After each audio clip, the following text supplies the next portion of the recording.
It's the Full Court Press with Eric Frandsen and Jason Walker. Welcome back to the to the show that we're doing right now.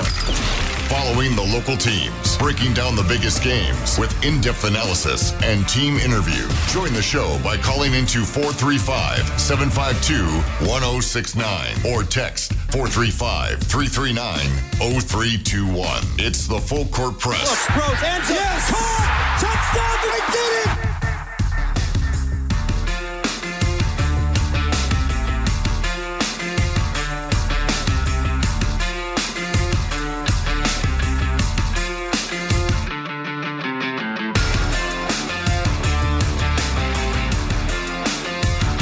Good afternoon, everyone, and welcome on into the Full Court Press.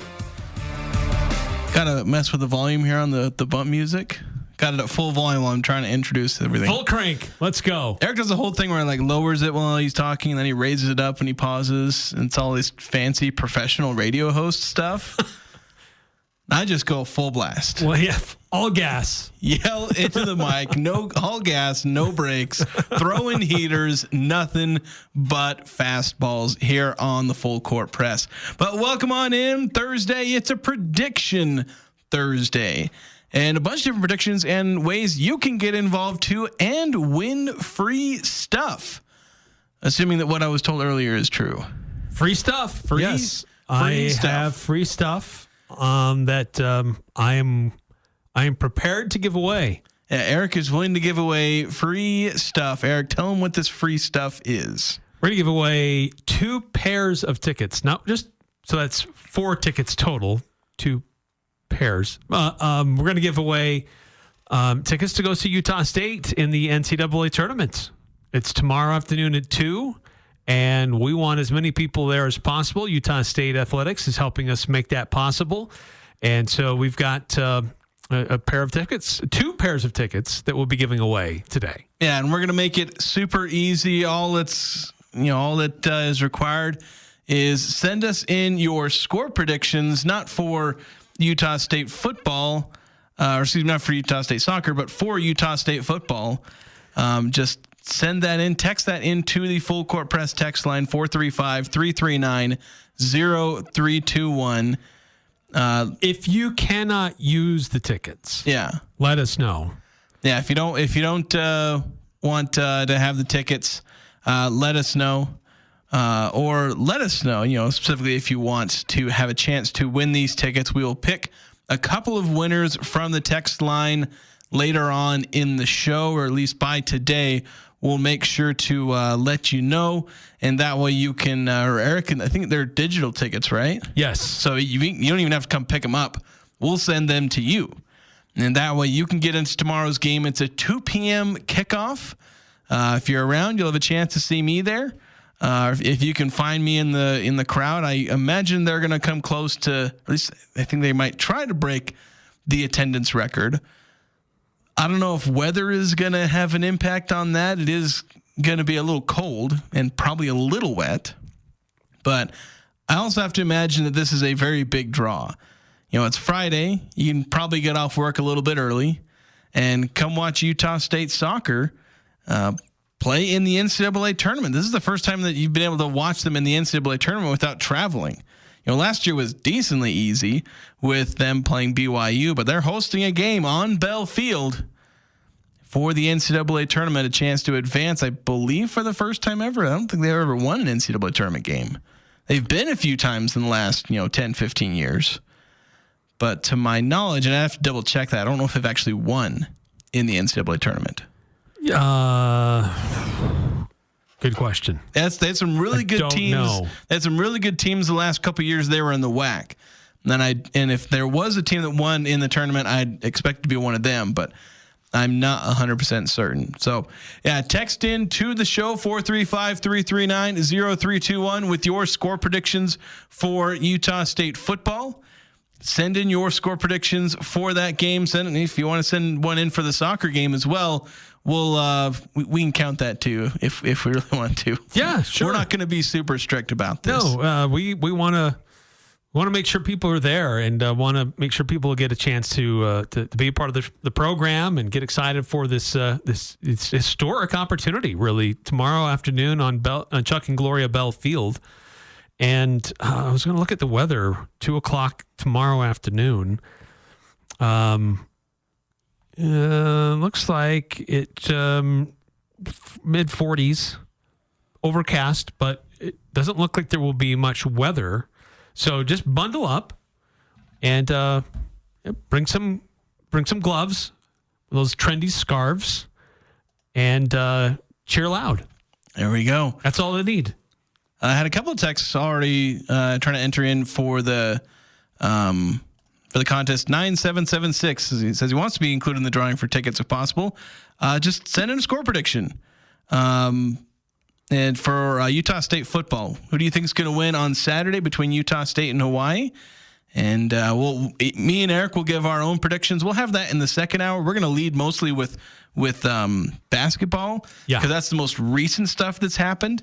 Men's basketball played last night, whipping up on Westminster, and then women's basketball played this morning. Yes, this morning, 11 a.m., and I was there, and it was a really weird thing where, like, the annual elementary school game. Yeah, it was a treat, you might say. Our friend Ajay Salveson, it's his favorite game of the year. Absolutely favorite. But it was weird for me. Like, I was done with the game, and then I leave, and one, it's bright outside.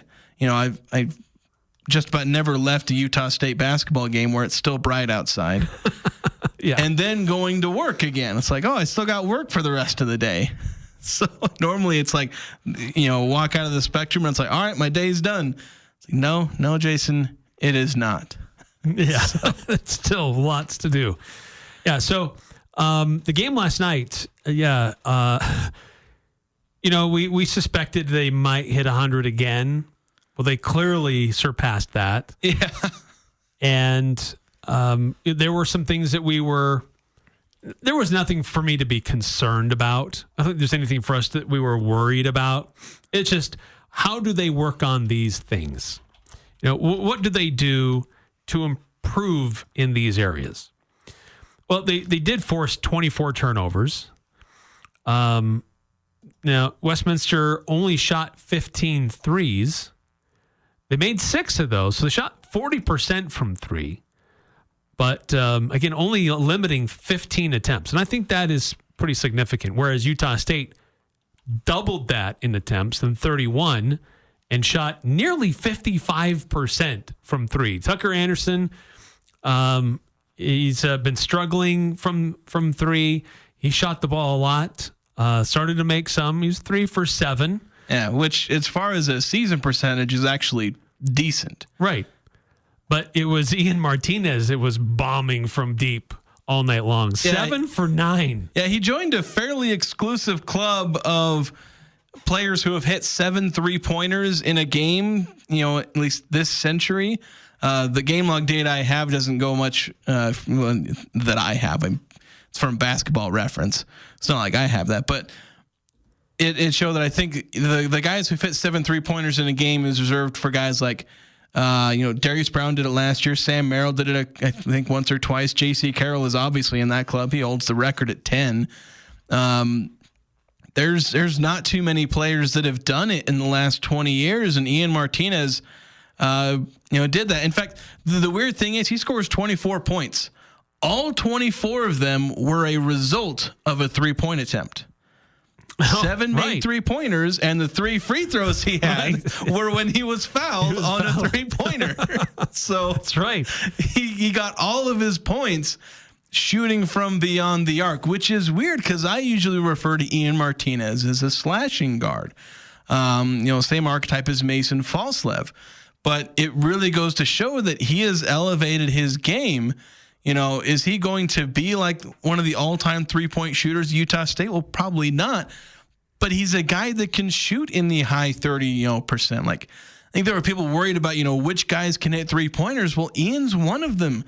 Tucker's another.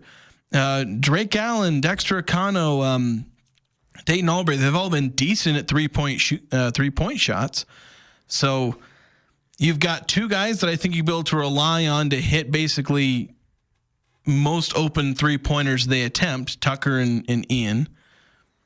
And that's usually enough for a team. If you got two high-level three-point shooters, that's enough. And I think that's the biggest thing that Ian really showed there. He's not going to have this night every night, but he's showing his three-level scoring capabilities, and that his biggest strength, going to the rim and dunking on somebody, he didn't do that at all. At all. He didn't utilize his biggest strength on offense. And he scored 24 points. Right. Yeah, he let others do that. And it was interesting just to notice the rotations and just how Coach Calhoun used his roster. Abin Gadarazzi only played 12 minutes. Like he didn't really supersize Utah State's size advantage, if that's the way to put it. USU had a significant advantage in the paint. Coach Calhoun, I thought it was a wise choice to say, we know we can overpower them down low. I want to see what our guards can do against this shorter, smaller lineup. So the big guys rotate in and out, but they're not going to play significant roles. I mean, Gadarazzi played 12 minutes. Templin had 17. Isaac Davis only had 7. Now, granted, he kind of got banged up a little bit. Yeah. But, I mean, they went kind of light on big guys and threw more minutes at everybody else. And I thought that was a good coaching decision just to see what his guys would do, how they would respond against a shorter, quicker lineup and see what they could do against that. You know, the Aggies are going to face some small ball lineups from other teams. Like, everyone has their smaller lineup where they throw a 6'7", 6'8" guy out there as their center.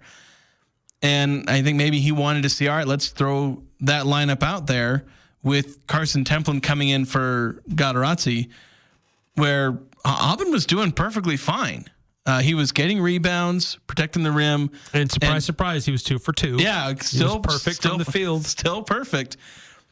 So even though he was playing well, plus 13 in 12 minutes, perfect from the field, 7 rebounds in 12 minutes. Yeah. Like, this guy was out there doing work. But I think, giving Carson Templin a chance to go out there and say, all right, when they put Carson out there, he's probably going to be facing similar lineups. The other team's gone a bit small, and Carson needs to go out there and play the 5. And he showed that he could do that against guys who were of similar height than him. He went out and dominated. 6 rebounds, only 2 fouls, limiting his own fouls, and then finishing at the rim. 6 of 8 from the field. Only one of those misses was inside the arc. He went 1 of 2 from 3. Hit only his second career 3-point shot. I don't think he's going to make that a regular part of his, repertoire. But Calhoun did mention after the game that they kind of mentioned to the guys, like even the centers, specifically Abin and probably Carson. Isaac Johnson has the green light to shoot from 3, but he said, like, if you're wide open from 3, I don't know, you can kind of go for it if you feel like it's the right choice. If you make it, then maybe you can have another. If you miss it, stop there. Yeah. Carson went with the 1, he made it, and so we got a second one. But like right. I said, that's not, you got to attempt a second one. He didn't make it. But you're probably not going to see that too often. But, even if you exclude that, exclude his 3-point attempts. This is a guy who would have gone 5 of 6 from the field with 13 points and, plus 6 rebounds and a block. And that's exactly what you're wanting to see out of Carson Templin this season. Go out there. We've seen it from him continually. He's taken a big step forward, and he's going to have a big impact as the key bench big and the energy big on this team. Right. Yeah. I love his energy. He's happy to be wherever on the field and play cleanup duty, but also just be a presence on the court. So there's a lot of fun with this team. A lot of guys sharing the ball as well.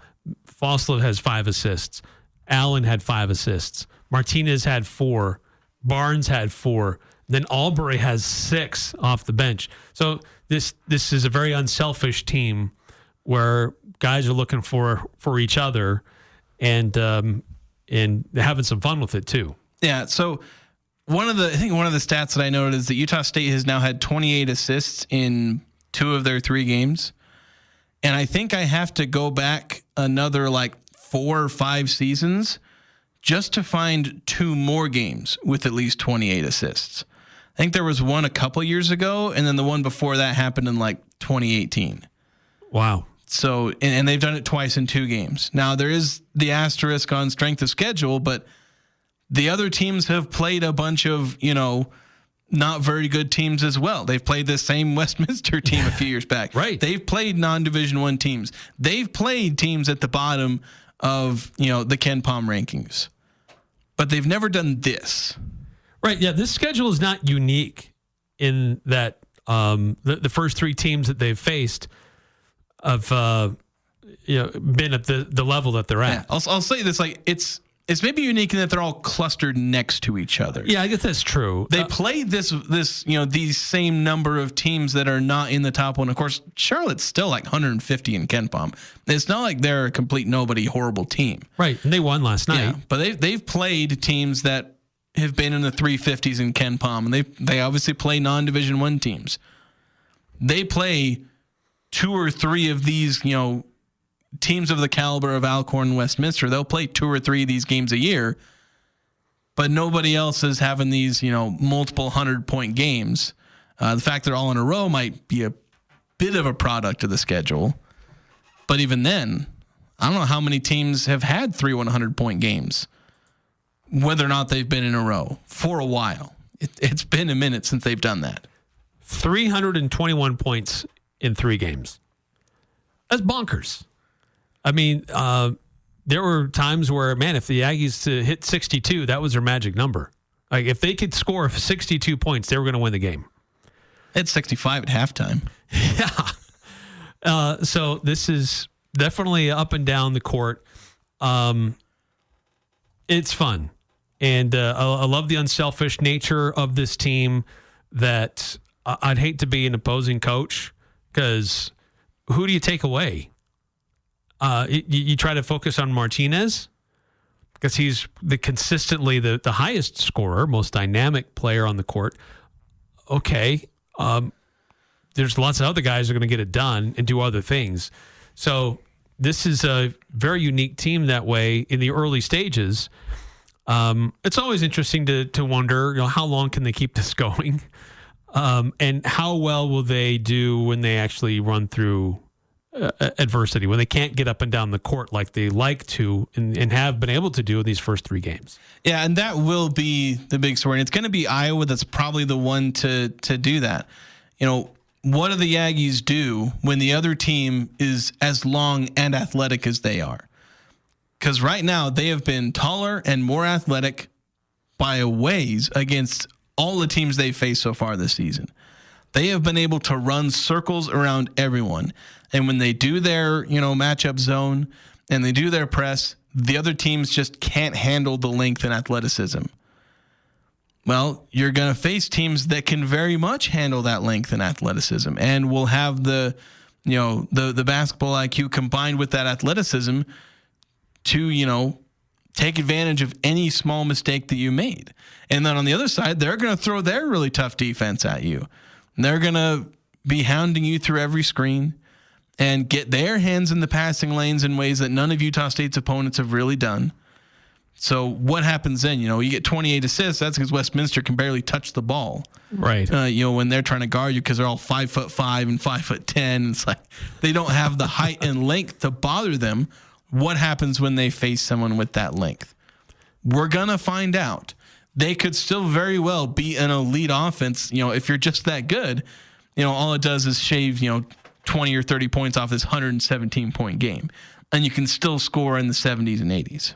Yeah, Iowa, just looking at their roster, a lot more size. Yeah. A lot more size.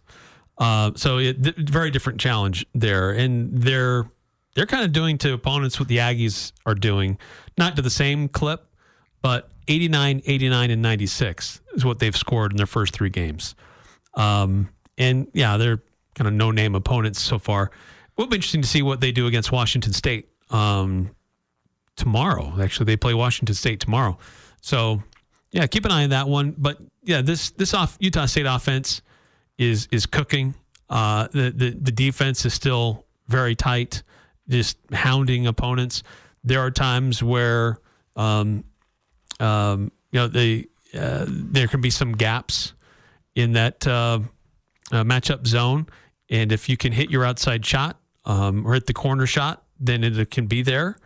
But so far, teams haven't been able to really take advantage of that just yet. But great, amazing, fun start to the season for Utah State men's basketball. Yeah, it's been an absolute blast to watch so far. We're going to take a break. When we come back, we got a lot of texts rolling in from the Full Court Press text line. So we'll jump into those and continue the conversation as well on basketball, both men's basketball and women's basketball, as they got the win this morning over Cal State Bakersfield. We'll have that coming up next here on the Full Court Press. This is Brent Wallace with Cache Valley Bank, and we understand that concerns about fraud can weigh heavily on you. Your peace of mind is important to us. That's why we're committed to looking out for you and your family. Our team keeps a vigilant eye on your account, and if you ever have concerns or need support, we're just a call or visit away. Whether you need advice or just someone to talk to, our friendly staff is ready to help. We're more than just a bank. We're your neighbors, and we care about your security. Visit your local branch today. Cache Valley Bank, member FDIC. This is Jordan with Primrose Home Care and Hospice, and I'm here with Barbara. Barbara, how did you become acquainted with Primrose? I had been trying to get another company to come and help me, and I had waited about 2 weeks, and I needed a bath. My neighbor suggested that she would make a few phone calls, and that very afternoon, Mark Stokes was sitting in my front room, and he said, "What do you need?" Primrose Home Care and Hospice. We're your home team. This is Justin Hamilton from Cafe Sabor and Off-Premise Catering. The holidays can be so hectic. That's why I'm so excited to make your holiday catering so simple. Maybe it's a last-minute holiday office lunch, family get-together, or corporate party. I can handle any size gathering with my Off-Premise Catering team. You'll love Cafe Sabor's favorites are Hamilton Steak and Seafood, prime rib, salmon, and all the trimmings. The menu is up to you. Let my Off-Premise Catering team handle your last-minute holiday event at your office, home, Cafe Sabor, or one of our many banquet facilities. Call 755-9500. That's 755-9500. Happy holidays from your friends at Cafe Sabor and your Off-Premise Catering team. The Aggies are number one here. The Full Court Press. Connect with us on Facebook, Twitter, and online at 1069thefan.com.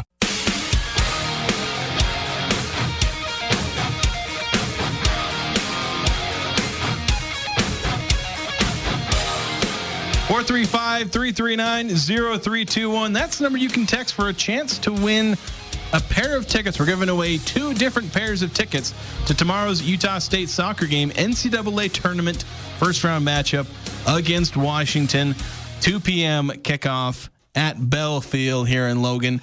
I've got a lot of texts coming in, although first we had one that came in before the show, 2603, saying, hear me out. What if the Pac-12 added Creighton, Marquette, Wichita State, Memphis, Tulane, Utah, Arizona, Arizona State, and St. Mary's? That'll be 12 football programs and 16 basketball programs. My answer to that is heck yes, but it ain't happening.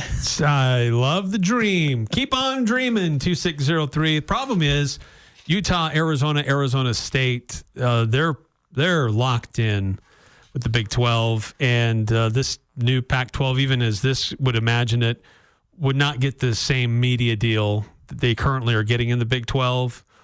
So I love the dream there, but it's next to impossible for this new formed Pac-12 to pull somebody out of an existing P4 conference. It's just it's not going to happen, and not as unless there's like an utter collapse and there's chaos, like could happen with the ACC.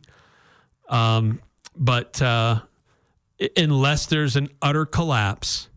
And there is significant assurances of the pretty much the same type of payout with a media deal, then there might be something to discuss. But there's nothing close to a media deal that they're getting right now. Yeah, and I'd imagine Creighton and Marquette. I know there's some buzz about Wichita State, but I know Creighton and Marquette, they're probably fine where they're at as far as being in an elite basketball conference and being 2 really good basketball programs. But yeah, I like the idea, but that's where it's going to end, I think, just as an idea. It's unfortunately not likely to happen. Yeah. 2776 with a couple of, I believe, score predictions for, I think, soccer, saying 3-1, and then saying, oops, for the football game, sorry, 3-2. Now, if the score is 3-2, that's something. I'll take you to dinner take you to an expensive dinner or buy you an expensive dinner, something like that. If you can predict and be correct about a 3-2 score, because that's a pretty rare one. That doesn't happen very often. Is that football game? If it's a soccer game or football, then yeah, that's entirely possible. All right. Yes. 9776 with their score prediction saying Utah State 27, Hawaii 21. And entered into the drawing for a pair, potentially getting a pair of those soccer tickets. 7241 saying Utah State 41, Hawaii 38 for the football game. And then adding in Utah State 3, Washington 1 for the soccer game. Also adding a note, sorry about your hearing loss. Yeah, that was with women's basketball. We'll get to that once we get through all these texts. But yeah, I'll say sorry to the herd, but 3,000 kids had a bigger impact on my hearing than 10,000 adults in a sold-out Spectrum. Because it's a different pitch. Yeah, it's mostly the pitch. Different pitch. It's the pitch and just the fact that when you can get 3,000 kids screaming at that pitch for like 30 seconds, like sometimes I have to plug my ears in the Spectrum. I plug my ears about 8 times during the game. They're more interested on what's happening on the Jumbotron when it scans the crowd. Well, they do that. Well, a lot of times they just put "Get Loud" on the Jumbotron, and then at halftime we got one of those, everyone screeching at the top of their lungs when they showed a dog. I love it. It's also funny because sometimes the other team would make a shot, and then all the kids would cheer because half of them don't know what's going on. But it is so awesome. But again, we'll maybe get into a little bit more of that. 9315. Let's see. Okay. I had to make sure I got all of the sending 2 or 3 texts here. Saying, how do you keep a player like Barnes who's not expected to play much, but is kicking butt in preseason play? Also, a play that it felt like we were joking around with our opponent, but I didn't think we were. It was just great play. Yeah, it's talking about keeping Barnes at Utah State. Jordy Barnes? Yeah, Jordy Barnes. I mean, I don't know what it would take at this point to get Jordy Barnes to not beat Utah State, given that his commitment to the Aggies survived commitment out of high school, survived 3 different coaches. I think there were 2 coaching changes while Jordy Barnes was, being recruited. And he stuck with Utah State and didn't even have a scholarship offer to Utah State. Yeah. Yeah. Isn't that amazing? If he's not staying at Utah State, then just, get rid of the basketball program at that point if you can't hang on to a guy who's that committed to being an Aggie. Yeah. I meant not a starting role also. I mean, he's not going to be in a starting role because he's got guys like Drake Allen and Dayton Albury ahead of him on the depth chart. Really experienced guys ahead of him. But yeah, I mean, here's the guy that as a walk-on, we weren't even sure if he should be on the roster. And then coach declares he's giving him a scholarship. And all of us are like, And then he would play and not redshirt. I thought for sure he was going to redshirt. Interesting, And then we start to see him play. Like, oh, okay. I see what you did there, Coach Calhoun. Yeah. Strong move. So, yeah, he absolutely deserves to be in the rotation.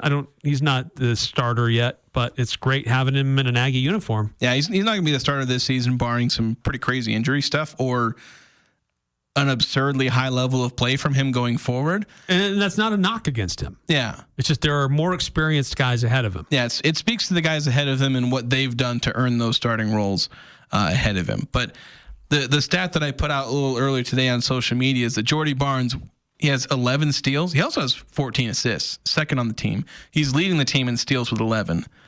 That's tied for 6th in the country. And here's the fun thing. So remember, Jordy Barnes has played 3 games, and he's now one of just 2 players in the last 20 years in an Aggie uniform to have multiple games of 4 steals or more. That made sense. He had 4 steals against Charlotte. He had 5 steals against Westminster. So he's had multiple games of 4+ steals. And in the 20 years, all the freshmen who played, he's the only freshman to have multiple games of 4+ steals. For all of them who played like 30 games, he's played 3, and he's already matched or exceeded everyone except Mason Falslev last year. He had 2 such games in 35 games. Bonkers. So Jordy Barnes getting a quick start to his counting stats there, where he's going to end up pretty high on the leaderboard. I don't know if he'll break the records, but pretty high on the leaderboard for freshman assists and steals. So very, very good stuff from Jordy Barnes. Yes. Let's keep going through the texts. Let's see, 5338 saying, I'm not a big fan of the Aggies scheduling these NAIA teams like Westminster or Montana Western. I'm not sure what purpose it serves. I think mostly it's a lot of it's tune-up. I mean, I have to ask coaches why. It's pretty much ubiquitous that basically everyone plays these lower-level teams, at least for mid-major programs. Apparently, like I was hearing something from Danny Sprinkle, like they aren't typically allowed to play Division II teams, but they got a waiver to play one because they had someone drop out late. So maybe Power 5 teams don't play NAIA teams. I don't know, but pretty much everyone does that, where they play a non-Division I team. And exactly why, who knows? Maybe get guys into a rhythm, build some confidence, have some film where you get to say, hey, this is what our offense looks like when it's working at its best. This is what our defense looks like when it's working at its best. Maybe that's it, but I don't know. Maybe that's a question I should have asked Coach Calhoun. Like, why do teams play these games again? Yeah, it's a fair question as opposed to playing somebody who's, way down on the list. And I'm just going to scroll down to the bottom here of Ken Palm. So would you play a Westminster or would you play IU Indy or NJIT or Florida A&M? I mean, these are some of the schools in the 350s. So I don't know. Because I imagine they're in high demand. Yeah, there might be some of that. They have to do buy games. They got to go get money for their programs. But I don't know if it really makes that much of a difference if you beat. Alcorn State's at 355 right now in Ken Palm. So if you play another team like them and beat them by a similar margin, does that affect your metrics any more than if you played Westminster?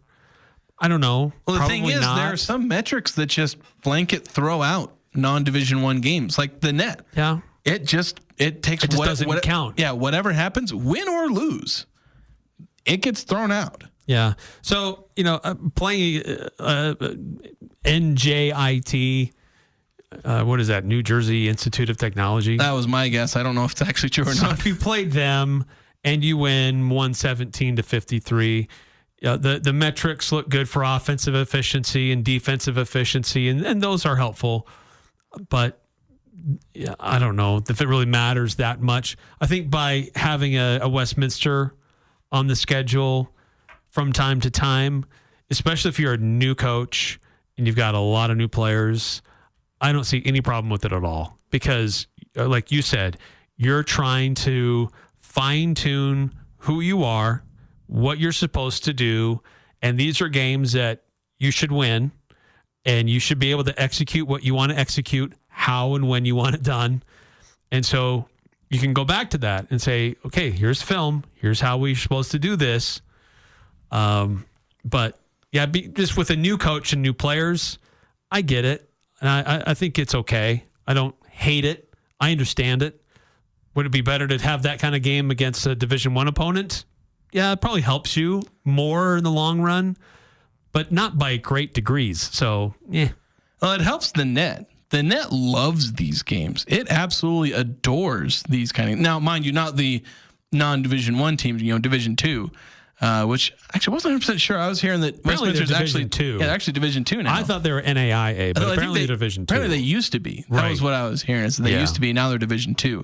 But so for games like Charlotte and Alcorn State, the net absolutely loves that kind of stuff. Like remember 2022-23, that last Ryan Odom year? They were like leading the nation in, 3-point, either 3-point makes or field goal percentage or both or something like that. And the net was head over heels for Utah State. Had them like the top 15, I think, at one point, at least top 20. Really high. Nobody else had them like inside the top, 30 or so. Maybe somebody did by the end because they were a good team, but like the net adored the Aggies, and a lot of it had to do with just how absolutely blisteringly good they were on offense in the non-conference schedule. And so that's the kind of impact this may have. Now, it may be empty calories to the eye test, so to speak, but the net does technically get used in the selection committee. I know the selection committee probably values the net the least among all metrics, but it at least is put in front of them on a spreadsheet of other metrics. It is an NCAA sanctioned metric. It's like the NCAA metric, but they don't even like it. Granted, I don't like it either. I'll be perfectly honest. I think the net's kind of bad. I use a lot of other metrics ahead of it. Manipulated. Yeah. Big 12 can tell us all about that. 6521 says, not only Pitt, talking about the women's basketball crowd today, the elementary kids, saying not only the pitch, but remember, boys that age sound the same as girls. Nothing has changed for them yet. To steal an oldie, double the pleasure, double the fun. Yeah, that is the big thing where, like all the kids, they all very high pitched. They all reach that high pitch. Because the boys, it's the same pitch as the girls, pretty much. When they scream, for all intents and purposes, when they're screaming that loud, it's all coming down on you. A few more texts rolling in, 9315, saying, I missed this football prediction. Yes, I did, actually. Saying Utah is there for the Utah State Hawaii game. Says USU 31, the guy is fresh off the boat, 14. So that's a really low offensive output for the Hawaii Warriors there. Yeah. That would speak volumes to the Utah State defense. That would be a massive improvement for the Utah State defense. And then 8968 saying, I played in a football game in junior high, Central Davis 2, Kaysville 0. Won on the last play of the game. Ooh. Last play of the game is safety? Wow. That is an amazing score there. And then saying Rod Tueller had some teams that played NAIA teams and lost to some of them. It can happen. It can. It happens every year. Yeah. Well, they used to have these traveling teams, like EA Sports, or they have some other like weird name for them, and they were like a group of former players or guys that weren't really on rosters anymore. They would just kind of travel around, do exhibition games for teams as tune-ups. And there's a few years where those teams came into town and beat the Aggies with Stu Morrill as the head coach. I mean, if you go back far enough, you can find the Aggies playing the local auto shop. Yeah. And a team formed by a newspaper. Yeah. But, it can happen. It's not something that you like. But if it does happen, thankfully, for a lot of reasons, a lot of metrics, it doesn't count. But yeah, there's a place for it. It's not my favorite.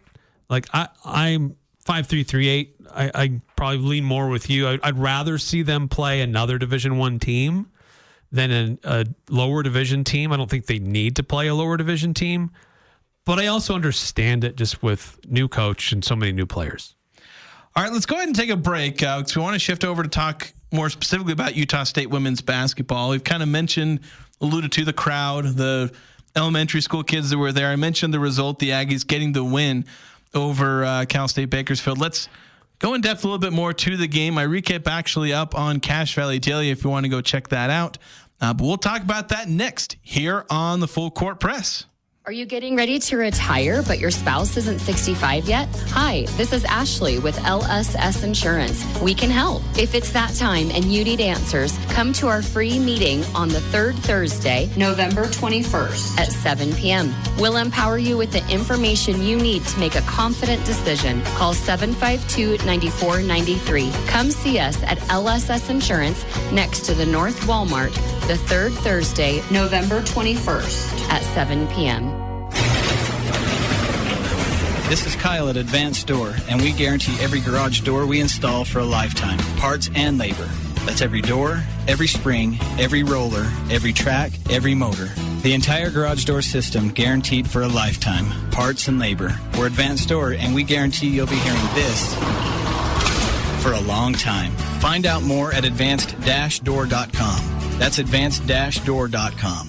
Disasters don't wait for a convenient time. When the unexpected strikes, call the trusted team at Blue Sky. Remember, Blue Sky is that same great ARS team you know and trust. This is Tom with Blue Sky Restoration. When disaster strikes, whether it's a flood, fire, mold damage, or an unforeseen accident, Blue Sky will clean up, repair, and restore your home or business like it was before. No disaster is too big or too small. For all your restoration needs, you can trust our Blue Sky team.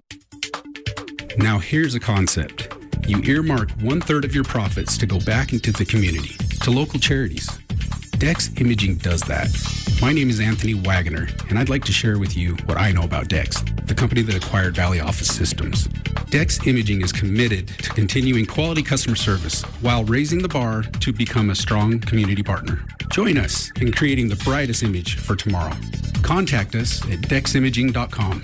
Interviews, analysis, and a little bit of fun mixed in. The Full Court Press on Sports Talk Radio, 106.9 FM, 1390 AM. The Fan.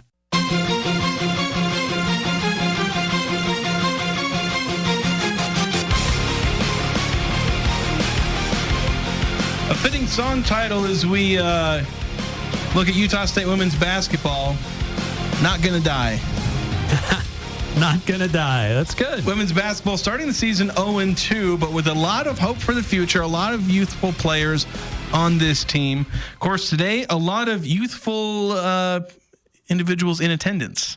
A lot of people under the height of 4'0". It's kind of funny because I was walking out of the arena. Normally, when I walk out of the arena after a game, there's a crowd of people around that entrance there after, get off the escalator and turn left, like that set of doors. There's a bunch of people.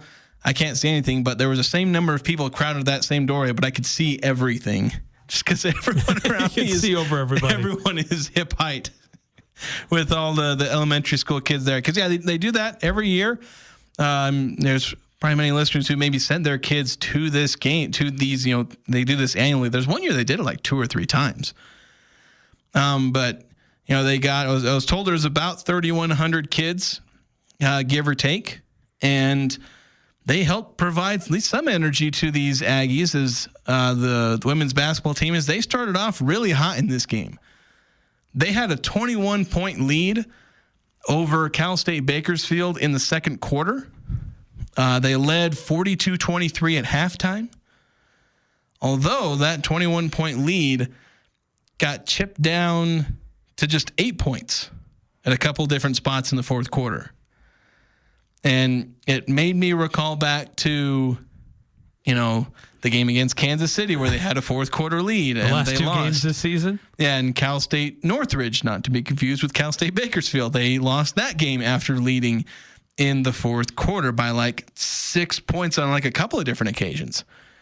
And so it's like, and there was like a 3-pointer that Bakersfield put up when it was, an 8-point game, and like it almost went in. You're like, if that goes in, it's a 5-point game. What happens? But the Aggies didn't collapse. They kept their cool. And one particular Aggie in particular had a really big impact in that fourth quarter. Jamison Heaton, who hasn't started until this game. This was her first start.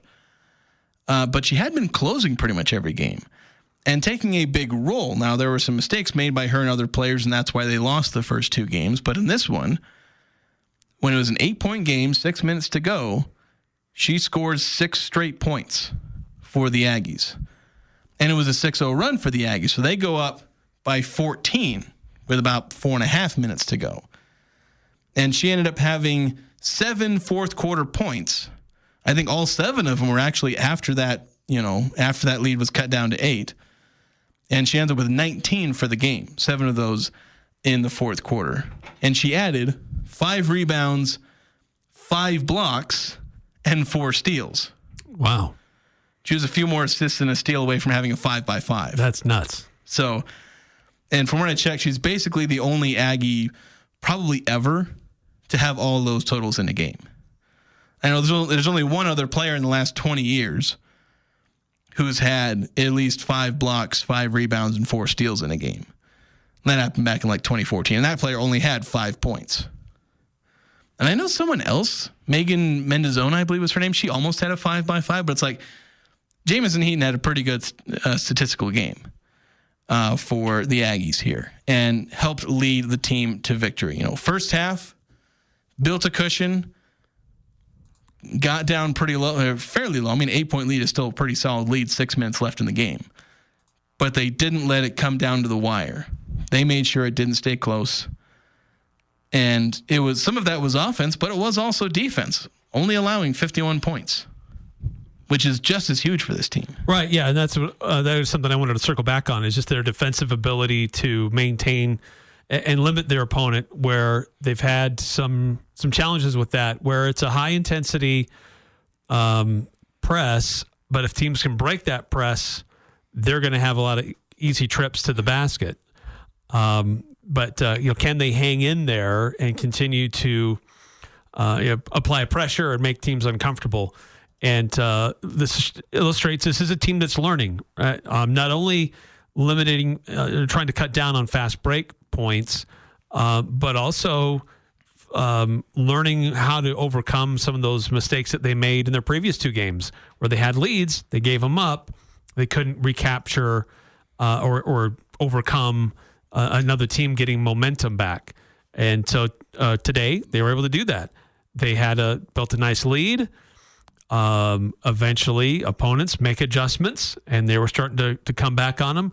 But the Lady Aggies made their own and kind of quelled that run that the Roadrunners were trying to put together there and still play really strong there in the fourth quarter to seal the deal. And a big adjustment that Cal State Bakersfield was able to do was to not turn the ball over. They had 17 turnovers in the first half, only 3 in the second half. So Utah State was absolutely hounding them in the first half, not so much in the second, although Utah State still not allowing a ton. They allowed 23 points in the first half, 28 in the second.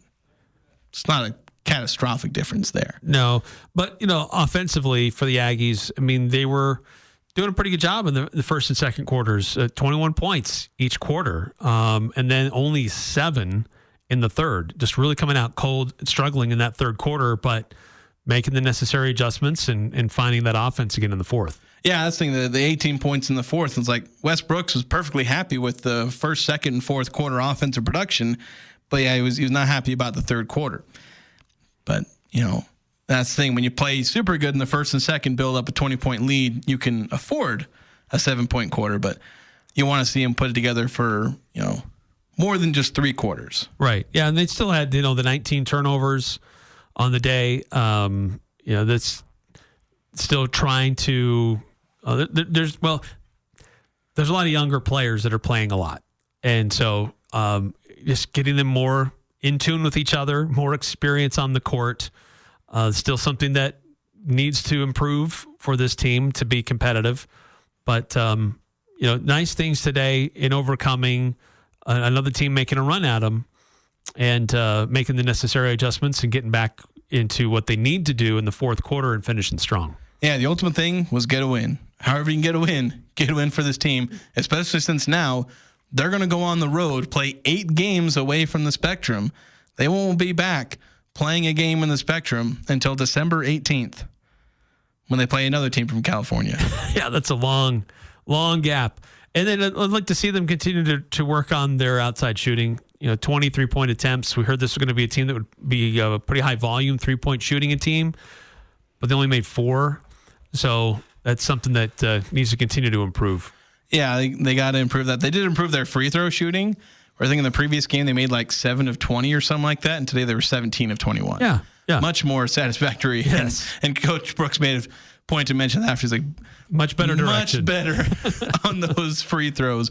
Only a couple misses. All right, let's go to break, and we'll finish out the first hour here on the Full Court Press, 106.9 FM, 1390 AM. The Fan.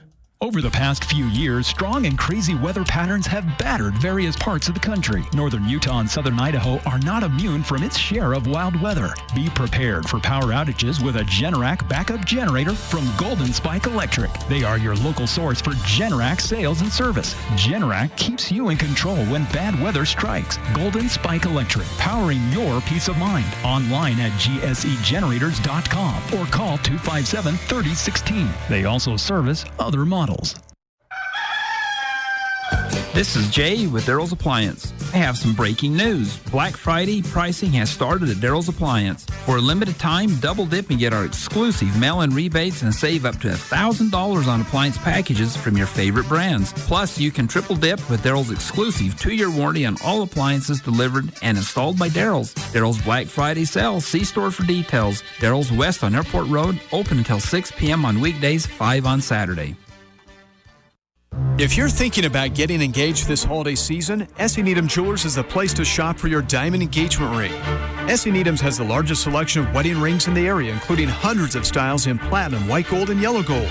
We import diamonds direct from Antwerp, Belgium, which enables us to guarantee the best price on diamonds. We also offer the most complete warranty and services of any store in the state. Monday through Saturday, 10 to 7, where Utah gets engaged. S.E. Needham Jewelers, middle of the block, at the sign of the clock. It's the Full Court Press, weekday afternoons from 4 to 6 on Sports Talk Radio, 106.9 FM, 1390 AM, The Fan.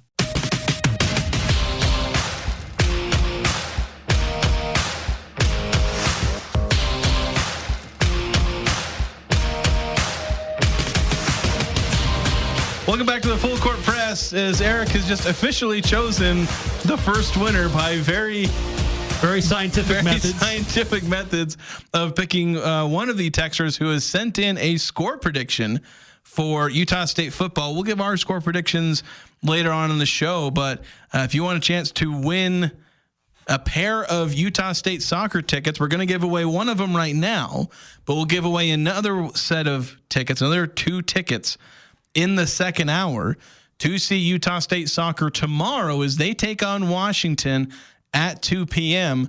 You don't have to come pick them up or worry about, coming in during business hours. Eric will send them out, probably later today from his phone. You get, because, we got digital tickets these days. Right. Yep. So a chance to send those out. And Eric, you've just selected them. I saw you marked it down. Who is our first winner? Yes, a very scientific mode of choosing. I closed my eyes and I moved my finger and I hit the paper. And the closest number that was to my notes. I'm surprised you even hit the paper.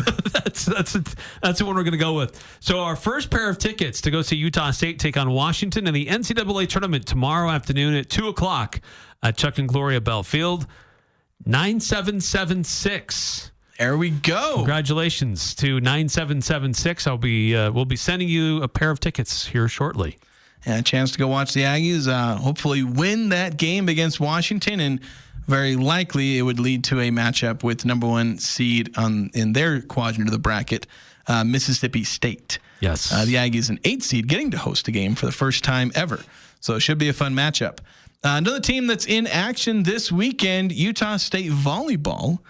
They play today at 6. They host UNLV. They will also host San Diego State on Saturday. It's their final 2 home games of the season. Really, really important because they're currently in a 3-way tie. If they can secure these wins, that moves them up, and you can put them into 3rd place, potentially even. Yeah, technically right now, they'd be in 3rd because they have tiebreakers over the 2 teams they're tied with. I believe it's Fresno and San Diego State.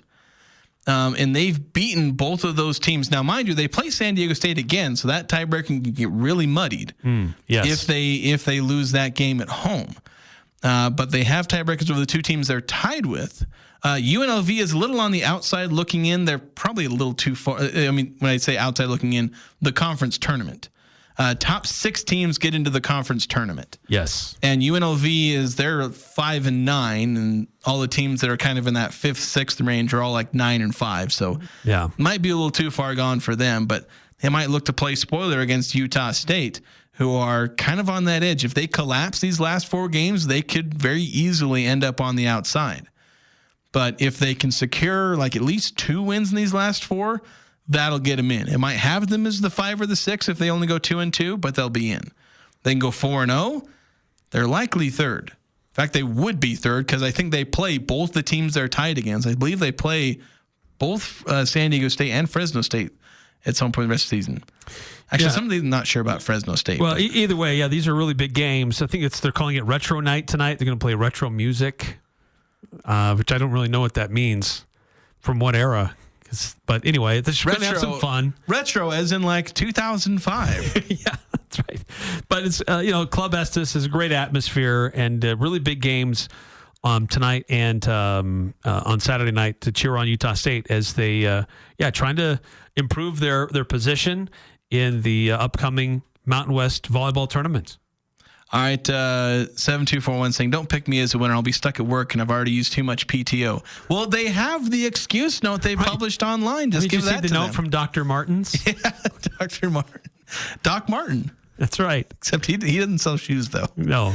9776 saying, awesome, thanks. Yes, the first winner will have another winner picked in the second hour, a chance to win a pair of tickets to go watch Utah State soccer play tomorrow in the NCAA tournament. Just text in a score prediction for the Utah State football game on Saturday, and you'll have a chance to win those tickets.